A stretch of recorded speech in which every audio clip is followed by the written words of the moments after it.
نحمده ونصلي ونسلم على رسوله الكريم اما بعد فاعوذ بالله من الشيطان الرجيم بسم الله الرحمن الرحيم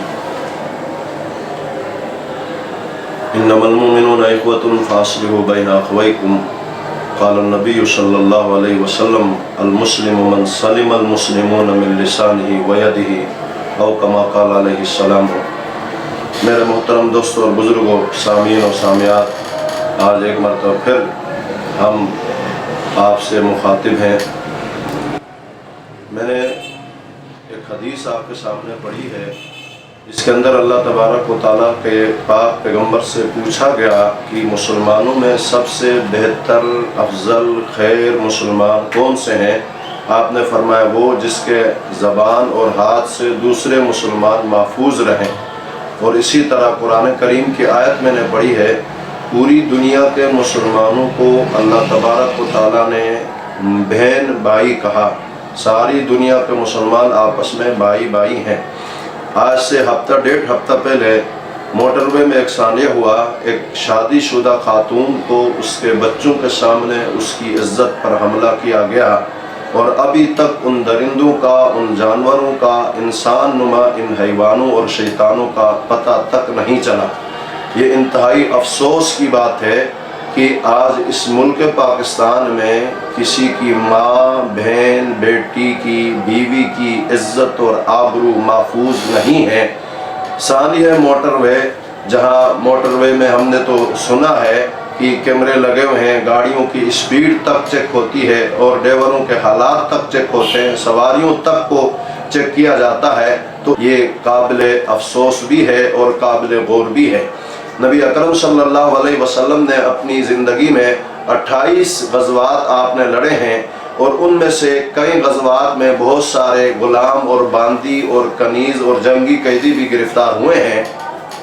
ایک جنگ میں حاتم طائی کی بیٹی گرفتار ہو کر آئی اور اس کے سر پہ دوپٹہ نہیں تھا۔ نبی اکرم صلی اللہ تعالیٰ علیہ وسلم نے حضرت بلال حبشی رضی اللہ تعالیٰ عنہ سے کہا، بلال یہ میری چادر لو، جس چادر کو قرآن نے یا ایھا المزمل کہا، جس چادر کا ذکر اللہ نے قرآن میں کیا، جس چادر کی نسبت حضور کی طرف ہے، حضور نے وہ چادر اٹھا کر بلال کو دی اور فرمایا بلال یہ کافر کی بیٹی کے سر پہ ڈالو۔ حضرت بلال نے کہا یا رسول اللہ یہ جنگی قیدی ہے، جنگ میں گرفتار ہو کر آئی ہے، یہ باندی اور کنیز ہے، اور اس کا اتنا ادب و احترام اور اس قدر اس کی حفاظت اور دیکھ بھال اس کی ضرورت ہی کیا ہے؟ نبی اکرم صلی اللہ علیہ وسلم نے اس وقت ایک تاریخی جملہ فرمایا تھا، بلال بیٹی بیٹی ہوتی ہے، وہ کافر کی ہو یا مسلمان کی، وہ قابل شفقت ہوتی ہے۔ اس کے بعد حضرت بلال نے حضور کی چادر اس حاتم طائی کی بیٹی کے سر پہ ڈالا، اور حضور پاک صلی اللہ علیہ وسلم نے اس سے پوچھا تم کیا چاہتی ہو؟ حاتم طائی کی بیٹی نے کہا میں اپنے وطن جانا چاہتی ہوں، اپنے گھر اور بہن بھائیوں کے پاس جانا چاہتی ہوں۔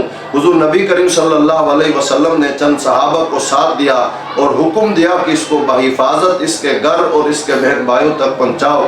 جب یہ اپنے مدینہ سے اپنے گھر پہنچی، اس کے بھائی نے پوچھا کہاں تھی اتنے عرصہ تم جنگ میں گرفتار ہو کر گئی، کیا بنی تیرے ساتھ کیا سلوک ہوا؟ حاتم طائی کی بیٹی نے تڑپ کے کہا بھائی میری عزت اور آبرو کی حفاظت جو تمہارے گھر میں نہیں ہو سکتی تھی وہ محمد کے صحابہ نے کر کے دکھائی ہے۔ افسوس ہے ایک زمانہ تھا ہم دوسروں کی ماں، بہن، بہو، بیٹی کی عزت اور آبرو کی حفاظت کیا کرتے تھے، آج ہمارے اپنے ہی لٹیرے بن گئے، اپنے ہی جناب ڈاکو اور زانی اور شرابی بن گئے ہیں، اور یہاں تو جرم کوئی کر لیتا ہے پکڑا ہی نہیں جاتا ہے، بے گناہوں کو پکڑا جاتا ہے، داڑھی والے جلدی پکڑے جاتے ہیں، ٹوپی والے جلدی پکڑے جاتے ہیں، اسی طرح دیندار لوگ جلدی پکڑے جاتے ہیں۔ دن دہاڑے کبھی کوئی معصوم بچی زینب کو اغوا کر کے اس کے ساتھ ریپ کیا جاتا ہے، کبھی کوئی شادی شدہ عورت کو موٹر وے پہ پکڑ کے تنگ کیا جاتا ہے۔ آخر ہماری حکومت کہاں ہے؟ ہماری انتظامیہ کہاں ہے؟ ہماری فورسز کہاں ہے؟ ہماری ایجنسیاں کہاں ہے؟ اگر آج یہ کسی عام آدمی کے ساتھ ہوا ہے، کل تمہارے گھروں میں بھی یہ واقعہ ہو سکتا ہے۔ ہم تو مذمت کر سکتے ہیں، مذمت کرتے تھے،